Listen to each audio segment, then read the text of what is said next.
Здравейте! Днес в сърцето на Каркасон ще се спрем на новостите и правилата на второто голямо разширение за Каркасон – търговци и строители. Разширението включва 6 строителя и 6 прасенца в основните цветове, 24 игрални плочки и 20 търговски стоки. Разликите от миналото издание са, че той идваше с торба, в която вместо да редите плочките, можете да ги сложите вътре и да ги теглите на случайен принцип.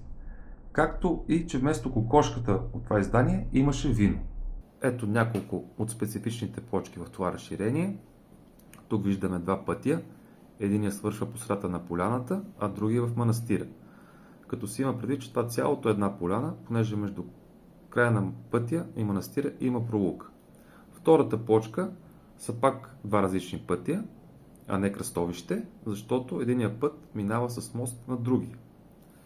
Третата плочка виждаме заобиколена полянка от 3 крепости от 4 страни със знак плат. Плочката за разширението реката с крепост и знак на търговска стока кокошка.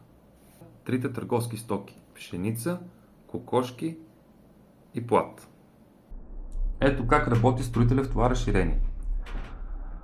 По старите правила той се поставяше в последствие вместо мипъл, но сега винаги се поставя в комплект с мипъл.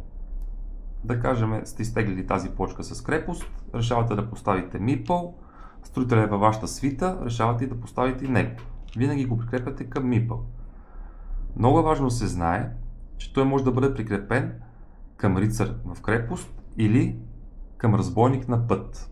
След като останалите играчи са изиграли своите ходове, идва вашия ред, теглите плочка и ако тази плочка ви позволява да я добавите към обекта с вашия строител, както и добавите, в този момент се задейства строителя. Махате го от игралното поле и го слагате до копчината за тегляне, да ви подсеща, че имате допълнителен ход. Ако се случи оценяване или друга механика, те се извършват, приключва хода, виждате, че майстор-строител ви е до копчината с плочки, прибирате си го обратно и теглите плочка за втория ви ход.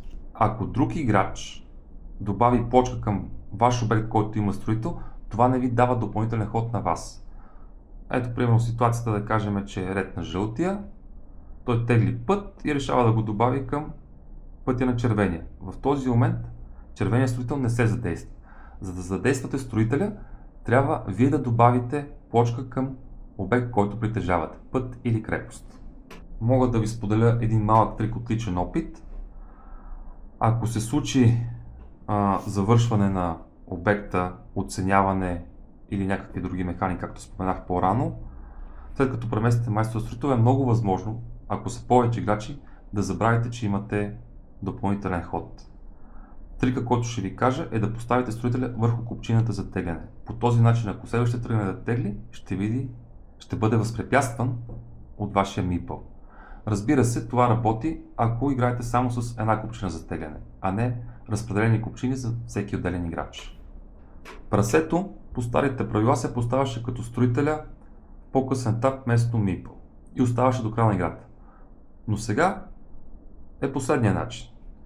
Полагате плочка, решавате да сложите селянин на полянката, прасето е при вас и решавате да го прикрепите към въпросния селянин на полянката.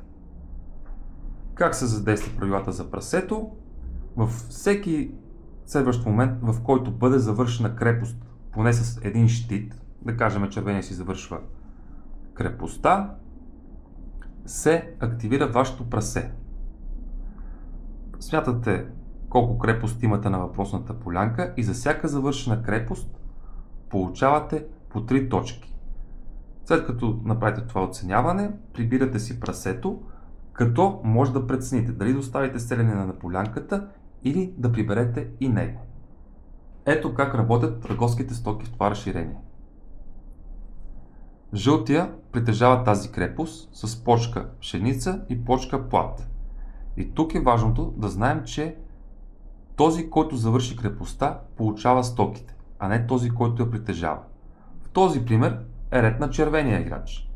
Тегли плочка и завършва крепостта на жълтия играч. жълтия взима точките за въпросната крепост 2, 4, 6, 8, но червения получава тези две стоки. Един плат и една пшеница. Оценяването на стоките се извършва след края на играта. Играта е приключила и в този случай жълтия има две плочки плат и една кокошка, а червения два плата и две пшеници. Тук се счита за правилото, който има повече. В този случай жълтия получава 10 точки за това, че има повече кокошки от червения, а пък червения получава 10 точки за пшеницата, защото има повече от жълтия. Когато имаме равенство, 2 на 2 с плата в този пример, и двамата играчи получават по 10 точки на края на играта. Ако притежавате предишното издание на това разширение, по ваша преценка може да добавите плочките и стоките с вино, като по този начин леко разнообразите и удължите самата игра. Ако искате да видите пълна игрова сесия на Каркасон с разширението Търговци и строители, моля натиснете върху линка на екрана.